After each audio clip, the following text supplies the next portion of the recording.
실제로 선교 역사에 또 하나의 예를 들 수 있습니다. 두 명의 유명한 설교자가 있었습니다.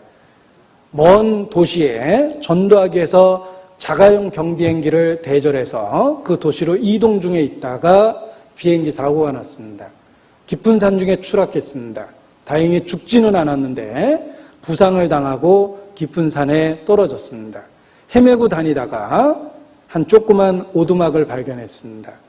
그리고 눈이 왔습니다. 바깥 세계와 단절이 됐습니다. 그들이 그 눈이 녹을 때까지 그곳에 있을 수밖에 없었습니다. 두 명의 설교자는 지루했습니다. 우리를 기다리고 있는 수많은 군중들이 있는데 왜 사고가 난 것일까? 그 산속에서의 생활이 너무 지루했습니다. 여기 그냥 있을 게 아니라 우리는 전도하는 사람이니까 전도라도 해보자. 그 산중에 그 오두막은 처음에는 몇 가구가 있었지만 거의 대부분 도시로 나가고 그 오두막에 남아있는 가정은 딱 하나였는데 그 집에 늙은 노파 한 분이 살았답니다. 기력 있는 젊은 사람들은 다 바깥 세계로 나갔고 노파는 거기서 태어나서 이제 외부에 나갈 체력이 안 되기 때문에 죽을 날만 바라보고 그곳에 있었답니다. 전도할 사람이라고는 저 나이 든 노파 한 분인데 저분에게라도 전도하자 하고 전도를 했답니다. 그가 예수 그리스도에 대한 복음을 듣고 얼마나 열정적으로 감동적으로 반응했는지 모른답니다. 그리고 이런 간증을 했답니다.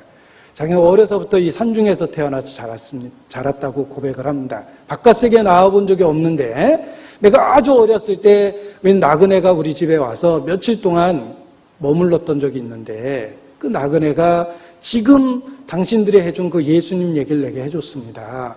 나는 평생 그 예수님 얘기를 듣고 마음에 기억을 했지만 내게 더 이상 얘기해 주는 사람은 없었습니다. 이제 죽을 날이 가까이 왔는데 나는 그 이야기가 더 듣고 싶어서 늘 하나님께 기도했습니다. 어느 날 당신 두 사람이 우리 집에 찾아왔습니다.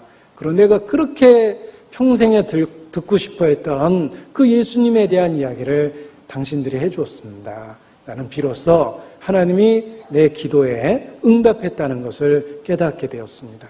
이렇게 간증을 했습니다. 그 두 설교자가 얼마나 큰 감동을 받았는지 모릅니다. 그리고 눈이 녹고 이제 다시 자신들이 살던 곳으로 돌아갔고 원래 설교 계획이 있었던 그 도시에 다시 비행기를 타고 이동했습니다.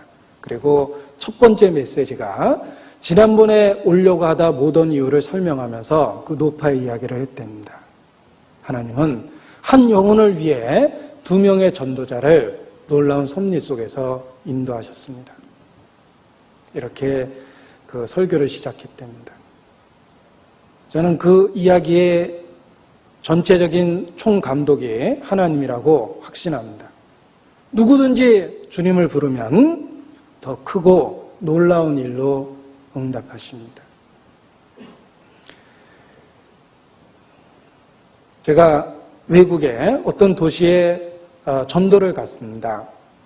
그런데 그 중에 오신 분이 2시간 걸리는 먼 거리에서 오셨습니다.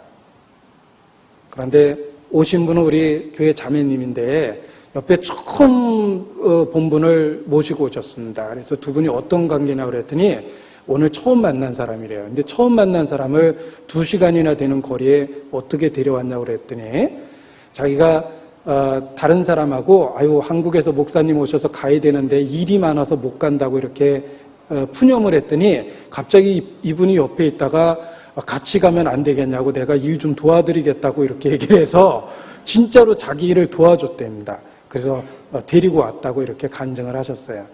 여러분 그분이 나중에 말씀 듣고 구원받고 제게 그 이야기를 해줬습니다. 자기가 처음 본 사람인데 옆에서 한국에서 목사님이 와서 말씀 들으러 가야 되는데 일 많아서 못 가게 됐다고 하는 얘기를 들으니까 갑자기 자기가 그 얘기를 들으니까 막 가고 싶은 생각이 막 마음에 가득해졌답니다. 그래서 내가 도와줄 테니까 가면 안 되겠냐고 이렇게 말을 꺼내서 자기가 말씀을 들으러 왔고 말씀을 듣는 순간 하나님이 나를 여기다 데려다 놨다라고 이렇게 확신을 하게 됐답니다. 저도 그렇게 확신했습니다. 정말 하나님의 세미한 음성에 응답하면 더 크고 놀라운 일을 보이십니다. 우리가 믿음의 눈을 갖고 귀를 가지면 하늘로서 비가 내리실 때 주의 음성을 듣고 결실기를 누리면서 하나님의 음성을 듣습니다. 매일 접하는 음식 속에서 하나님의 음성을 듣고 일상의 기쁨 속에서 하나님의 음성을 듣습니다. 하나님은 자기를 지금도 그렇게 하늘로서 비를 내리시며 결실기를 주시는 선한 일을 하시며 음식과 기쁨으로 자기를 증거하고 계시기 때문에 그렇습니다. 우리가 매년 저절로 결실기를 갖는 게 결코 아닙니다. 주께서 역사하셨습니다. 살아계셨습니다. 우리에게 알아들을 수 있는 음성으로 증거하고 계셨습니다. 그 음성을 들을 수 있는 믿음의 귀한 눈이 필요한 것입니다. 유대인에게는 7절기가 있습니다. 7절기를 분석해보면 하나하나 추수와 관련이 되어 있습니다. 7절기, 3대 절기로 줄일 수 있지만 분류해보면 7개의 절기가 나타납니다. 기억하실 수 있습니까? 유월절, 무교절, 초곡절, 그리고 오순절, 나팔절, 속죄일, 그리고 장막절, 이렇게 유대인에게는 7절기가 있습니다. 그런데 그 7절기의 시기를 분석해보면 하나하나가 추수와 관련되어 있다는 것을 알게 됩니다. 그 7절기는 추수라는 계절과 관련이 되어 있는 것입니다. 그래서 초곡절, 초실절은 첫 열매를 하나님께 드리는 그 절기와 관련이 되어 있습니다. 무교절과 오순절 사이는 보리 추수 때하고 겹칩니다. 그리고 오순절이 되면 비로소 밀의 추수를 하기 시작하고 나팔절이나 속죄일이나 초막절은 과일이나 포도와 같은 그런 그 추수와 관련이 되어 있습니다. 따라서 유대인들의 3대 절기는 하나하나가 그들이 1년 내내 누리는 추수라는 시점과 관련이 되어 있습니다. 따라서 추수를 주시는 하나님을 기억하고 절기의 의미를 연결해서 생각해서 교훈을 받도록 한 겁니다. 하나님은 절기를 지키도록 요구하셨고 그것을 추수라는 것과 시절적으로 맞춰놓은 겁니다. 추수 때를 주시는 선하신 하나님이 우리를 향한 놀라운 계획을 갖고 있다는 걸 절기를 통해 보여준 겁니다. 유대인의 7절기는 한마디로 그리스도입니다. 우리에게 가려져 있는 수건을 거두고 온전한 계시를 통해서 절기를 보면 한마디로 그리스도를 증거합니다. 유월절은 예수님의 죽음입니다. 무교절은 예수님과의 사귐입니다.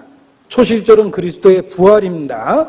오순절은 그리스도가 보내시는 성령 강림과 관련되어 있습니다. 나팔절은 그리스도의 재림과 관련이 있고 유대인의 회복과 관련이 있습니다. 속죄일은 그리스도의 속죄의 사역이 하나님 앞에서 실질적으로 우리에게 성취되는 놀라운 속죄의 기념이며 그리고 유대인이 회개하는 돌이키는 날들을 상징적으로 보여주고 있습니다. 그리고 장막절은 그리스도와 함께 누리는 천년왕국에 대한 예표입니다.